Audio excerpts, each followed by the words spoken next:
Hey, welcome back, ladies and gentlemen, to another episode of College Ball with J Dog. We'll go ahead and address the elephant in the room, y'all. It's hard to come on here on Sunday after some of these Tennessee games, y'all. I'm going to just keep it real with you. We're going to talk about that game. I called the chaos Saturday once again. Both times this year when I said this Saturday is going to be one of them chaotic ones. It has been. I called for either 4 or 5 upsets on Thursday. And almost all of them hit, besides one. And some. Some of them I didn't call for hit too. Including my Vols going down at home. First loss at home in 4 years to somebody not named Georgia. Hugh Freeze is in the unemployment line with Franklin, Kelly, Billy Napier, so on and so on. We got a lot to talk about, y'all. Y'all do that YouTube stuff for me. Smash that thumbs up. Subscribe to the channel. Get in that comment section. Share it with your buddies. Let's get into it, y'all. Let's start with Hugh Freeze. If you haven't heard already, Hugh Freeze has been fired. I said on my video on Thursday, they was favored by 11.5, 10.5 against Kentucky. I picked Kentucky outright. I said Hugh Freeze gets fired on Sunday. It happened. Coach Hugh Freeze, whose 15-19 record in almost 3 seasons, was capped by a listless home loss to Kentucky on Saturday, has been fired. Freeze will be owed approximately $15 million, which is a cheap buyout. His buyout's so cheap because all the shit he's been into before he went to Auburn at Ole Miss, stuff like that. Defensive coordinator DJ Durkin will be the interim coach. He used to be a coach at Maryland. Hugh Freeze out at Auburn, y'all. I called this Thursday. I thought it could happen last week against Arkansas. But they pulled it off against Arkansas after Taylor Green had a meltdown in the 4th quarter. Kentucky rolls in there. Auburn's favored by 11.5. They scored 3 points. Lose the game. There's too many jobs starting to come open, y'all. Florida State's still potential. South Carolina still has potential to open up. A couple other ones that you ain't going to see coming because their coach is going to get hired. Y'all, we got Penn State, LSU, Florida, Auburn, Arkansas. South Carolina could join. There's a lot of jobs open right now, and there's more to come. And that's not even including Virginia Tech, UCLA, teams like that. I don't think we're fully comprehending how wild this offseason is going to be, y'all. It's going to be a crazy-ass offseason between coaches getting hired onto these schools that don't have a coach, the transfer portal from all these teams that's fired coaches, their coaches jumping ship to other teams. This will be the wildest transfer portal you've ever seen in your life. Maybe the wildest one you'll ever see in your lifetime, period. I mean, Florida's got a talented roster. LSU's got a talented roster. Penn State has a talented roster. Even UCLA, Virginia Tech, they have guys that can start on teams that are competing for championships. They just don't have enough of them. So this is going to be a wild offseason, y'all. Hugh Freeze out the door. South Carolina did fire their offensive coordinator. I'm not sure they'll fire Beamer if the season keeps going downhill, but I'm starting to lean about 60% towards Beamer taking the Virginia Tech job, where if he wins 7-8 games a year for 5-6 years there, he's going to be under absolutely no scrutiny, y'all. And I think the South Carolina job's just too much for him right now. Let's start recapping these games, y'all. We're going to go ahead and get this one out of the way. Dark mode activated in Knoxville, Oklahoma. Brent Venables comes into Knoxville, ruins the night, 33-27. Joey Aguilar fumbles the ball in the red zone. Oklahoma runs it back. Then we get down there, he throws an interception. Then we're driving again, he throws another interception. That's 2 games. And I love Joey Aguilar. He come here at a terrible time. But them 2 interceptions last night were absolutely horrible, y'all. I mean, absolutely terrible. The first one, there was 2 guys there. Our guy had no chance at the ball. I don't know what he was seeing last night. Literally, what? We played 9 games now. 7 of them, Aguilar's looked like the best quarterback in the conference. Alabama, he throws the pick 6, gets the safety, costs us the game. Last night, his fumble, 2 interceptions, cost us the game. We had almost 300 yards in the first half and was losing because of his turnovers. They didn't even have 100 yards and had a lead. They had more defensive yards because of their freaking fumble recovery they ran back. And Miles Kitselman sitting there trying to punch the damn ball out instead of tackling dude. And I want to address Ball Nation here real quick. Any of y'all that are screaming for Josh Heupel to be fired, shut the hell up. Just like Brooks Austin said from the Film Guy Network. Shut the hell up. Before this season started, what was we saying? When Nico left. Hell yeah, Josh Heupel made a stand. I'd rather go 7-5, 8-4 than pay Nico that money and set a bad precedent.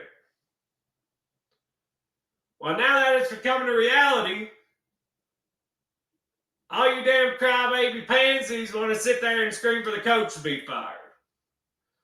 Josh Heupel didn't make Aguilar fumble the damn ball. Josh Heupel didn't make Aguilar throw 2 interceptions.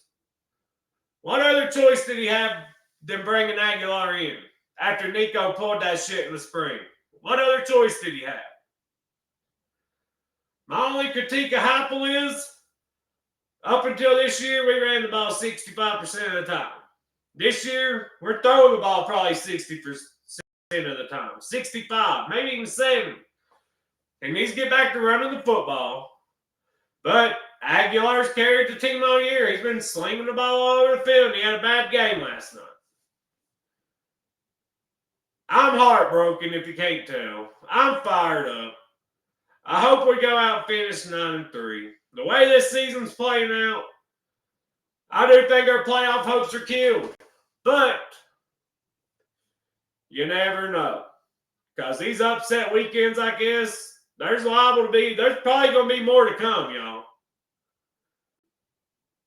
Do I think we can get back in the top 12? Probably not. We finished 9-3, breaking the curse in the swamp, beating Vandy. What more could you have asked for coming into the season? I'm not saying we do that. But coming into this year, go back and look at all y'all's predictions. All I seen was 7-5s, 8-4s. But now that it's coming to reality, y'all want to scream for the coach's job. When he did what he could do, he went and got the best guy to get us through this season while George McIntyre gets a year under his belt. Faison Brandon comes in. The future's still bright, y'all. And just like Brooks Austin said also, all y'all screaming that fire Josh Heupel shit, how quick you forget how bad Tennessee can be. We're sitting here making fun of Auburn. That was us for 20 years. Hiring lame duck coach after lame duck coach.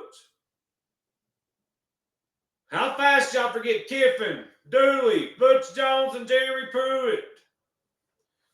Heupel's won 30 games the last 3 years. Has a chance to make it 39 or 40 in 4 years. We ain't done that since the freaking 90s, y'all. Our blue chip ratio slowly climbing. To win a title, yet nobody's won it under 50%. This is our first year since like 2003 being over 50%. And we got another good class coming in. We'll probably be in the 60-some% next year. Every year, Heupel's building this program a little more, a little more. It's called patience. We forget the damn dumpster fire that man took over, y'all. I'm not going to keep ranting today. I'll rant some more maybe tomorrow. We got enough stuff to cover. But y'all put your damn big boy and big girl britches on and shut the up. The man's doing what he can with what he's got. Y'all was the one yelling, oh, hell yeah, thank you for standing up to Nico. We can have a bad year this year. We'll still have your back. And as soon as shit goes sideways, all y'all pansy pussies start yelling for him to get fired. I'm disappointed today. I didn't want to do this damn video. I take these losses as hard as anybody, but I'm not so damn blind to see that Heupel wasn't the problem last night. Aguilar was. And Tim Banks has become a problem. He sits back too far. He has one guy pressing, and the whole other side sits back 10 damn yards when you're 3rd and 6. Heupel does need to man up and make some decisions on his coaching staff and quit hiring his friends. That's the one thing I'll give you about Heupel. That was what Philip Fulmer done. Fulmer was too loyal to his friends for too long and got his ass fired. Heupel's going to have to man up, fire his buddies, and bring in the best coaches. The only one I really think needs to be replaced for sure is Willie Martinez and Tim Banks. We need to get a new defensive coordinator, a new defensive backs coach. Heupel might need to take over the offensive play calling again. Halsey's getting a little too pass happy. But still, that game last night, we should have won that game easily. We outplayed them and got beat. That shit will piss you off. But part of it, on them upset Saturdays, that crap happens and I hate it. Anytime we play on an upset Saturday, we can lose. But quit yelling for Heupel to be fired. This is still just year 5. How many years did it take Kirby to get a championship at Georgia? And he took over a program ready to win. How many years did it take Dabo to win with a Clemson? How many years did it take everybody to win? Besides maybe Saban.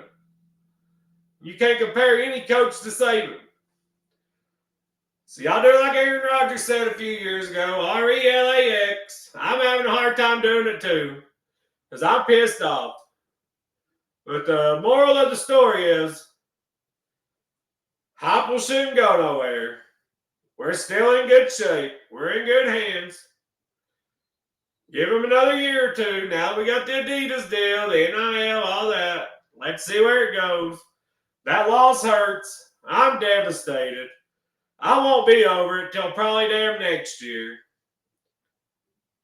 We're going to be all right, I think. We still got 9-3 in front of us.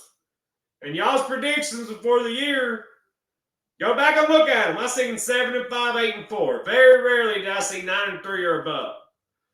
I said 10-2, and I'm being more lenient on it than y'all are.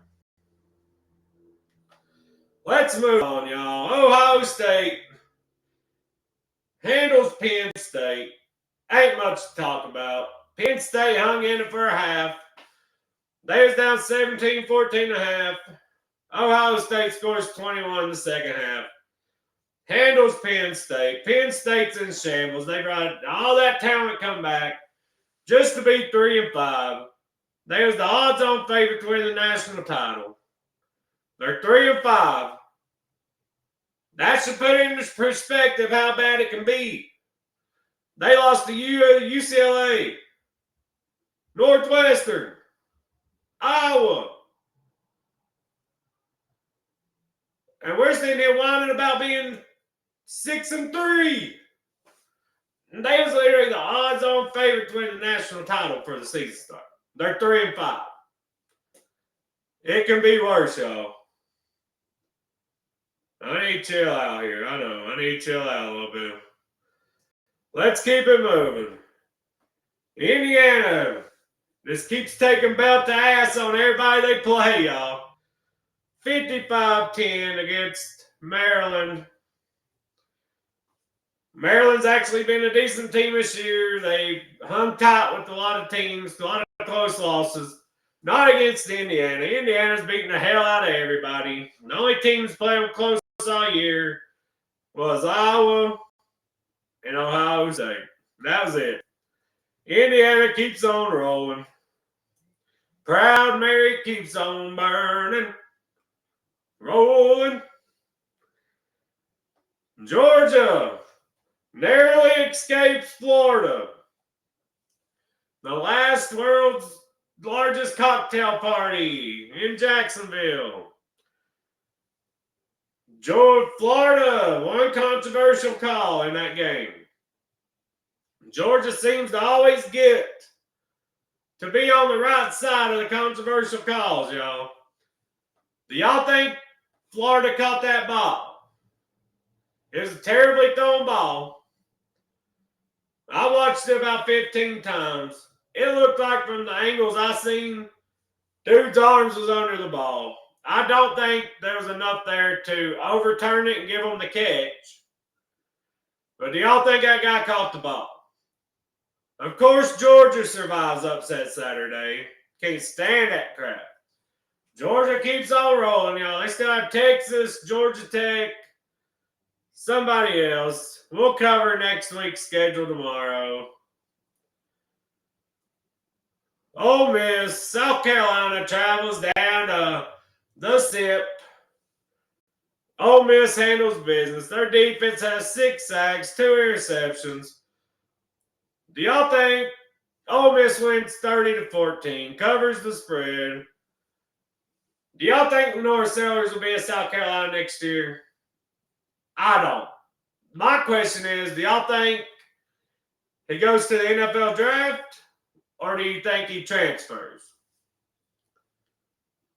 If he transfers, I know we wouldn't go after him because we got Faison Brand and George McIntyre. And I think he'd be a hell of a fit in Heupel's offense. I think he transfers somewhere next year. I do not think Lenore Sellers will be at South Carolina next year. One of my upsets I called. Georgia Tech travels to NC State. Gets whooped 48-36. Georgia Tech was the most fraudulent, undefeated team in the country. They're Haynes King or bust, y'all. Haynes King has to do everything for them to win a game. He couldn't put up 48 points, though. I told y'all Georgia Tech would lose to NC State this weekend. They kept playing with fire, having close wins. Got a favorable call against Wake Forest a couple weeks ago. They should have already had a loss. If y'all haven't noticed, when I say these chaotic weekends are coming and they come, it's always the weekend that all the media is saying, oh, this weekend ain't got that many good games. There ain't them big marquee games this weekend. That's when the chaos happens, y'all. Go back and look at the last one I said was going to be a chaotic weekend, and it was. It was when Tennessee was on a bye week. Well, he wasn't on a bye week this time. So Georgia Tech, with their 77 ranked strength of schedule or whatever it is, drops their first game of the year. Vandy traveled down to Texas yesterday. Got down by 24 points. scores 21 straight with like 9 minutes left in the game to get a chance at an onside kick with like 40 seconds left. They should have got that onside kick. They couldn't get a hold of it in the rain. It just kept slipping out of people's hands. Vandy goes down. How both Tennessee teams yesterday played former Big 12 teams. Both got behind. Both tried to come back. Both kicked an onside kick at the end of the game. Both lost. And both of them have Mexican-American quarterbacks. How crazy is that?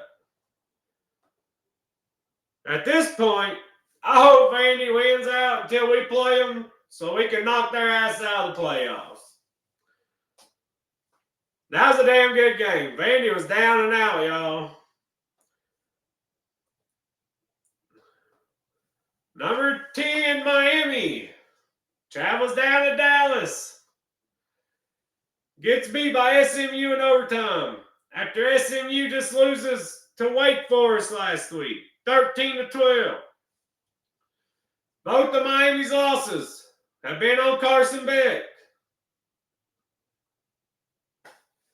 He throws an interception in overtime at the goal line yesterday. The one thing he couldn't do, he does. SMU scores, wins the game. Both of Miami's losses are on Carson Beck.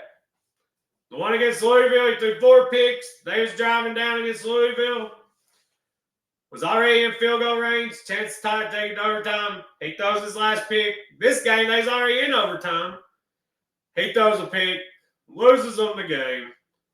What's crazy is Manny Diaz was coach at Miami. Then he went to Penn State to be defensive coordinator. Now he's coaching at Duke.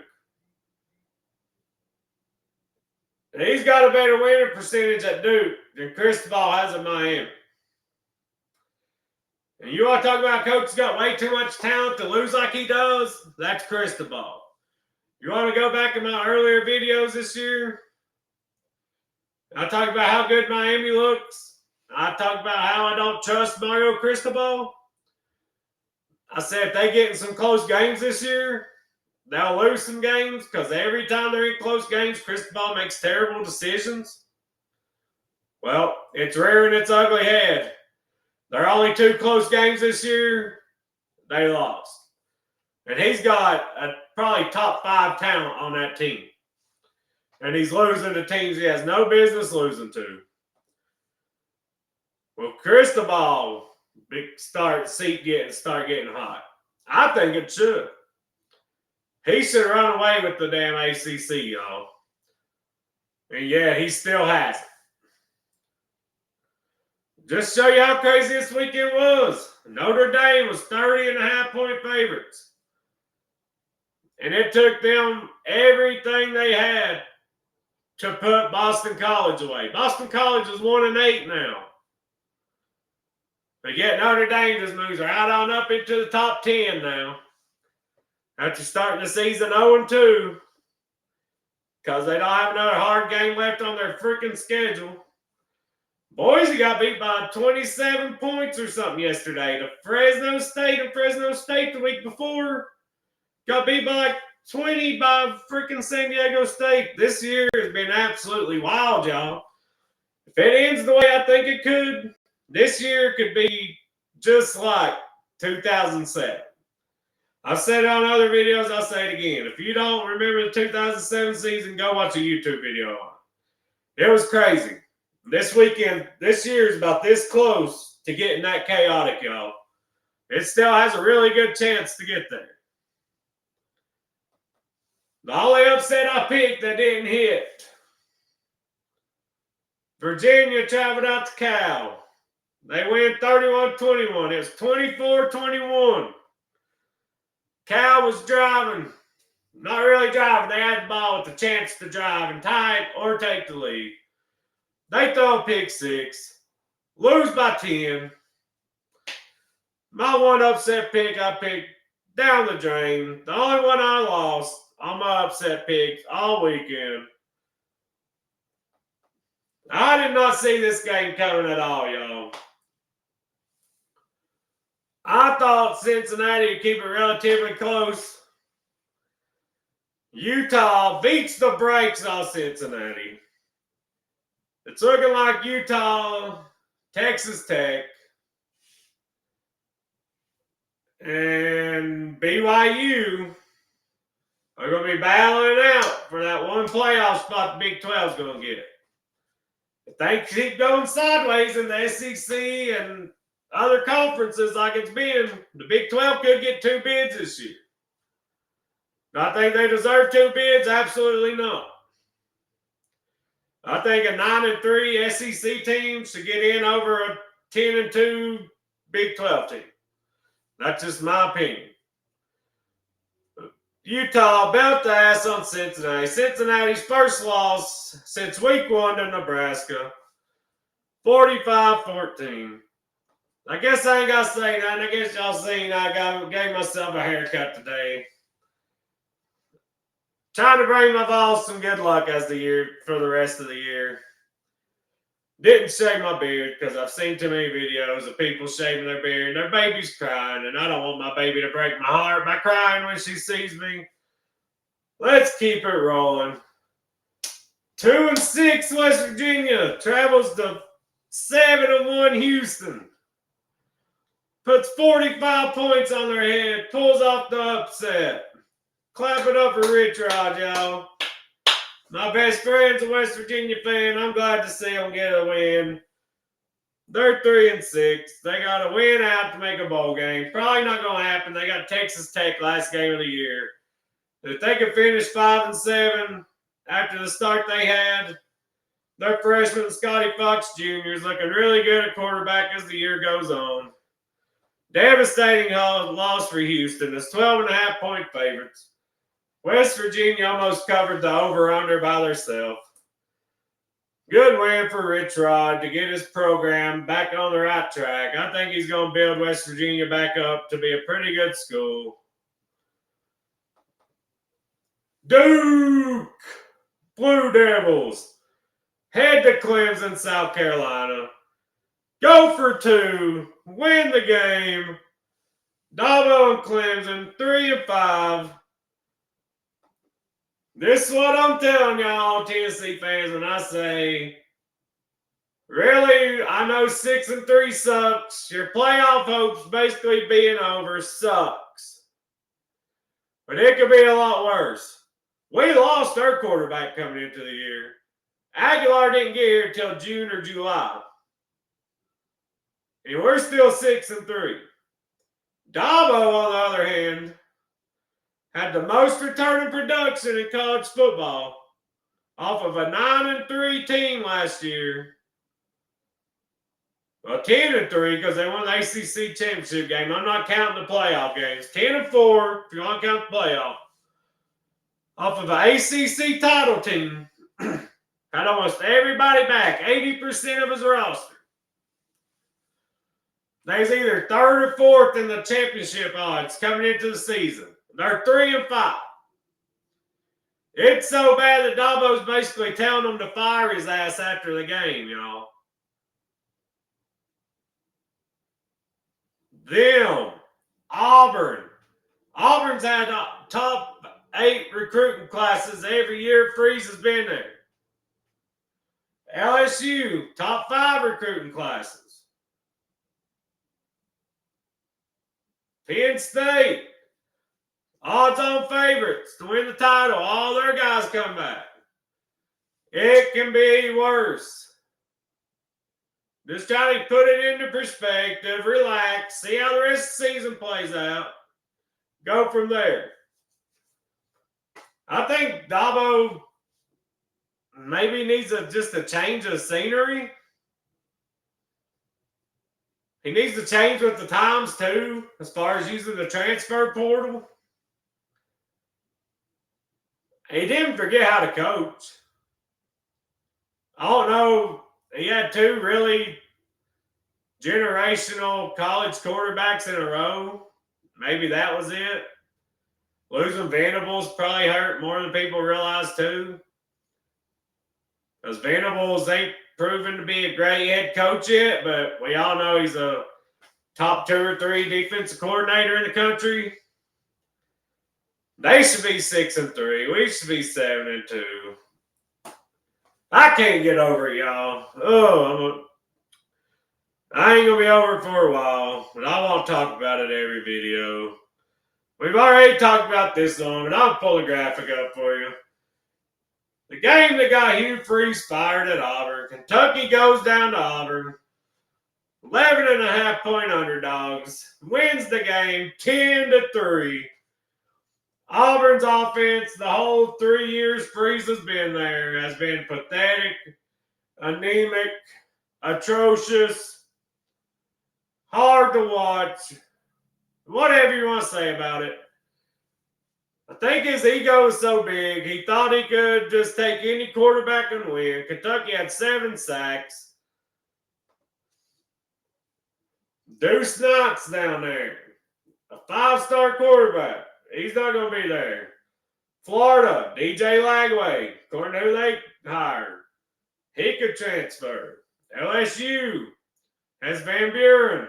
That was at Mississippi State as a freshman last year. Showed a lot of potential. There's some really good potential quarterbacks going to hit the transfer portal just from the teams that fired their coaches. That's not including other guys that are going to hit the portal to get some money. There's receivers like Cam Coleman from Auburn, y'all. That dude is probably the second most talented receiver in the country, behind Jeremiah Smith. He's getting absolutely wasted at Auburn. I wish he'd come to Knoxville because we throw him the ball 10 damn times a game.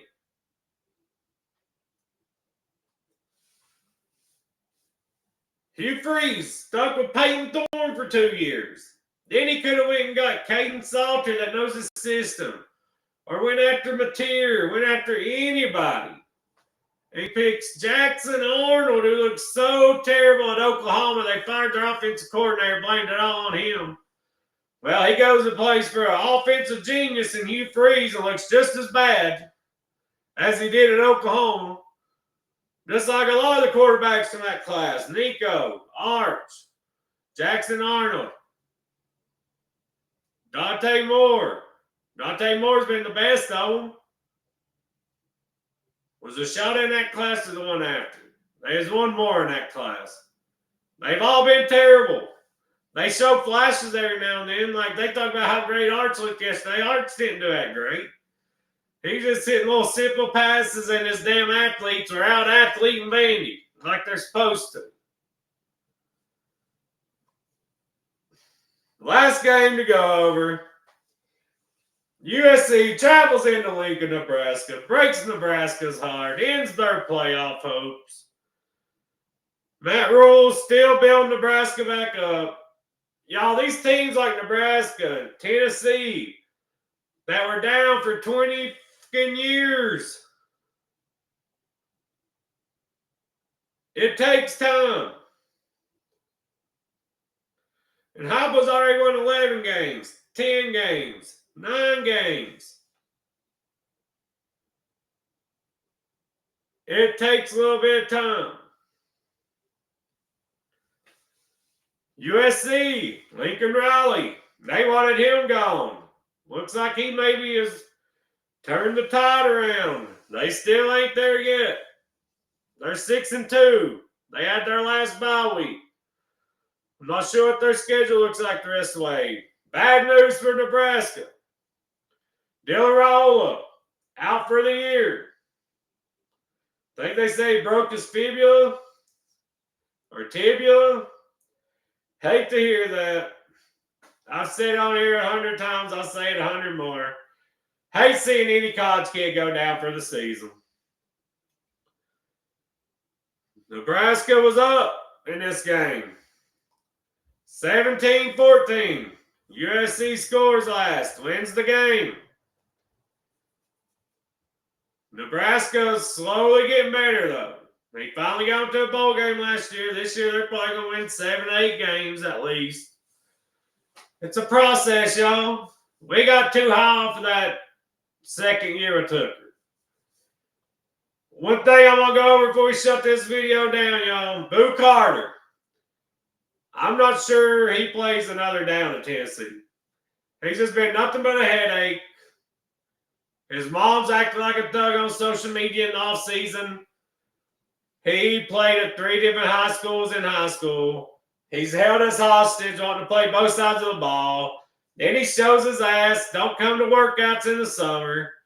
We let him do all this stuff, stay on the team. I don't know what happened, but he's really not lived up to the hype on defense. He ain't seen the ball on offense. And he didn't play a defensive snap at all last night. He fielded a few punts, but he did not play it down on defense. He must be back in the doghouse. I think Heupel tells him to kick rocks. Should have let him go play with Dion this year. Sometimes kids have so much talent, you try everything you can to get through to them. Some of them you just can't. It's like Saban said. If a kid makes one mistake, you try to help them out, do all that. But if they keep on making mistakes at a certain point, you got to let somebody else try to handle that problem. I hate it because Boo is very talented, has a lot of potential, but he seems like a kid that don't want to tap into it. He don't want to put in the work. He don't want to do the right thing. I hate to say it, but I really don't think we see Boo in another game this year, and he definitely don't see him in a Tennessee uniform next year. Unrelated, Lady Vols news. Ruby Wildhorn got arrested again. Kicked off the team. She didn't give Kim Caldwell any option. She got arrested. Caldwell punished her. Reinstated her. As soon as she gets reinstated, gets in trouble again. Caldwell says, hit the road, Jack. Don't you come back. She said Pat Summers set a standard there, and it's her job to hold it. So I appreciate that. Still think the Lady Vols have a really talented team. Could be a really good team this year. Men's basketball. Tips off tomorrow, y'all. It's a good time of year, even though we're coming off a sad, depressing loss, y'all. We got some good stuff ahead. Got men's basketball, Lady Vols basketball, college football, NFL, NBA, hockey. Dodgers win a Wild World Series last night. Being a sports fan, it's pain, it's joy, it's highs, it's lows. At the end of the day, it's worth every damn second of it, y'all. I appreciate y'all tuning in. Hope y'all have a good day. Have a blessed Sunday. I went to church this morning, came home, watched Titans, then brought y'all this video. God bless y'all. Do that YouTube stuff on the way out the door. And as always, go Vols.